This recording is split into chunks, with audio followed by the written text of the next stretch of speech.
Hi, this is Dr. Ken Richter. Most of you have seen me through the curbside consults that I have on YouTube.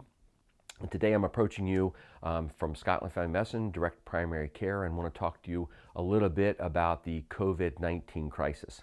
As you all are well aware, COVID-19 has been a part of our world here for the last month to 6 weeks, to a greater degree over the last month, with quarantining and with large amounts of people that have been infected with this virus.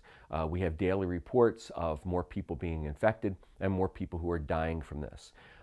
If there truly is a definition of a healthcare crisis, this is it in our United States today.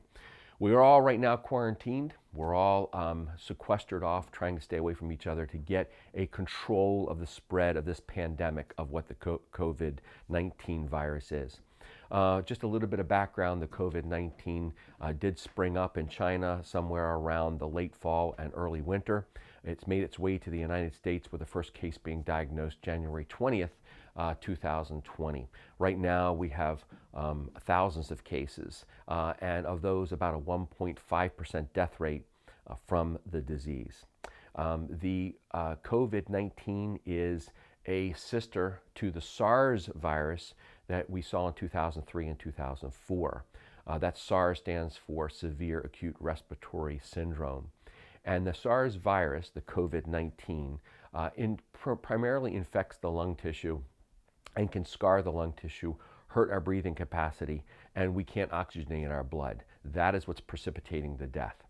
Now, for those who are infected, anybody can be infected that we're finding. It has a predilection for an older population, those over 60 to 65, and has more lethality as we get older or as we have underlying conditions. So those that have immunodeficiency diseases, diabetes, cardiovascular disease, or anything that would decrease our immune system are more susceptible to the consequences of COVID, but we can still catch it.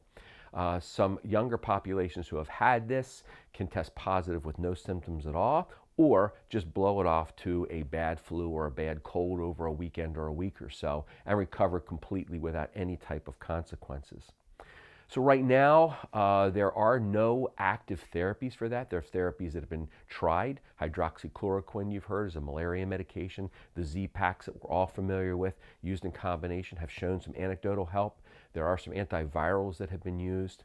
Right now, the treatment is supportive therapy. It's being on a respirator, and that's why you're seeing so much news about respirators that have to be built and shipped out to areas where there's a large population of people.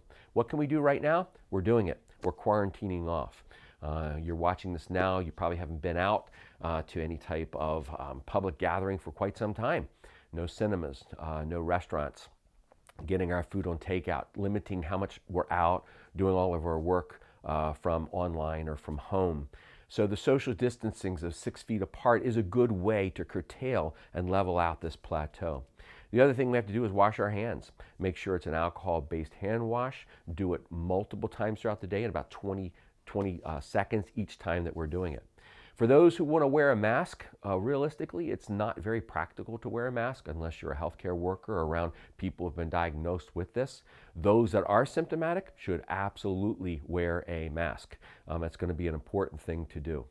As far as the other things that you can do is what you would do for normal health. Make sure that you're eating properly. Make sure you're eating 5 times a day, 3 good meals, 2 snacks in between. Try to limit late night eating. Try to eliminate refined sugars. Eat more protein and carbohydrates from green vegetables are the best way to go. Make sure you're getting a good exercise program in. The fact that you can't go out to a gym does not mean you cannot exercise from home. Plenty of gyms are doing online support right now, and you can do your own body weight exercises. You don't need a lot of equipment, but you want to stay active. Make sure you're getting plenty of sleep. 7 to 8 hours needs a restful sleep. Try to reduce stress as much as you can. Drink plenty of fluids, and also take time for meditation and prayer, especially at this time, to really pray that things turn around the way that they need to turn around, and that God's hand can be involved in this as well. At Scotland Family Medicine, we are equipped to do telemedicine. This is not new to direct primary care. We've been doing this for the past 6 years. We talk frequently to our patients through the Spruce app that our patients are familiar with, as well as phone and virtual visits. We are still doing office visits in our office.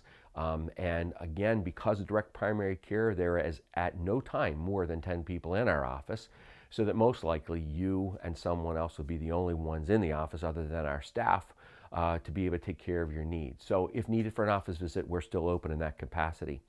I want to encourage you to tell your friends and your family that we are providing these services. You can contact our office. I'll put some information up here that you can call directly or write to our website or to our email.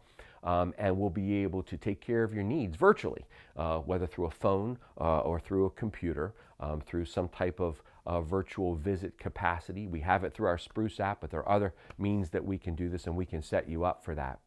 So right now, there's no doubt in our minds that the COVID-19 is going to be beaten by a collective effort of people cooperating with this. Don't be foolish. This virus is very dangerous. It's very infectious. And we don't want to take it for granted. Little by little, we're going to be able to get more of our freedoms back from the quarantining, but we've got to be careful that it isn't too early. We also don't want it to be too late as well. So there's the balance that we're striking, and we're following every single day on what's the best thing to do. But please take care of yourself. Use those techniques that I've pointed out to you.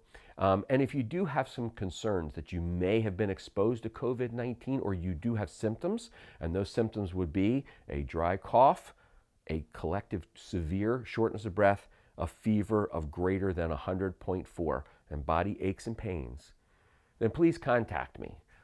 If your symptoms are significant enough, we will be able to send you for COVID testing to determine if you have that disease process. It'll be important to know that. Obviously, if you have come in exposure to someone with COVID-19, there is good evidence that you should sequester yourself away, quarantine, self-quarantine for at least 14 days to see if you do develop the symptoms of the COVID-19 virus. For those of you who have any questions, please don't hesitate to call our office. You can also contact us through the email, and we'll get back to you as best that we can to answer your questions. I will be in contact. I'm going to try to use this method a lot to be able to get back through our Spruce messaging with little bits and pieces of information as we go along.